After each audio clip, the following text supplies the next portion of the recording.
নমস্কার। আজ আমি সুকুমার রায়ের পেঁচা আর পেঁচানি কবিতা আবৃত্তি করে শোনাচ্ছি।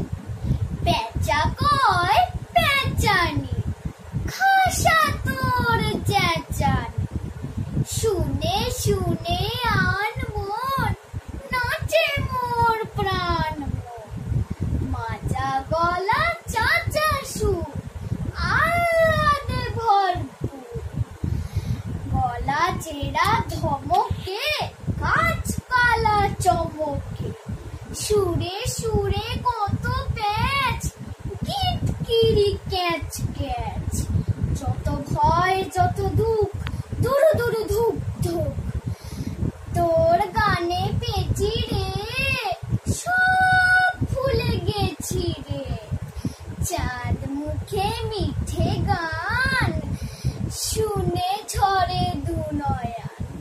নমস্কার।